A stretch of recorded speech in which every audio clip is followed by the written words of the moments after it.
Welcome to Not Milk Never Milk. Subscribe if you're lactose intolerant. You begin by locking down accounts and access. Enable two-step verification now because bots exploit weak logins. Once done, go to YouTube Studio and set comment defaults to subscribers only or hold potentially inappropriate comments for review. This stops mass bot comments.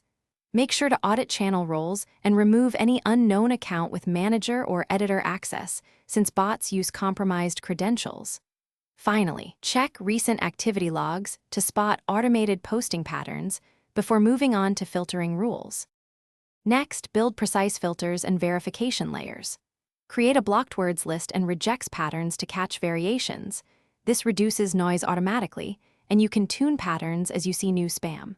Once filters are active, require phone-verified accounts or set uploads/comments to subscribers only for sensitive launches. That raises the barrier for bot farms.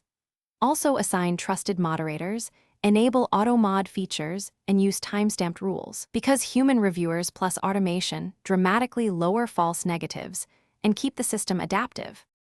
To finish, create an ongoing monitoring and escalation plan.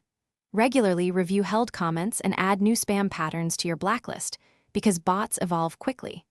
Set a removal workflow for repeat offenders and empower moderators to ban and report them to reduce recurrence.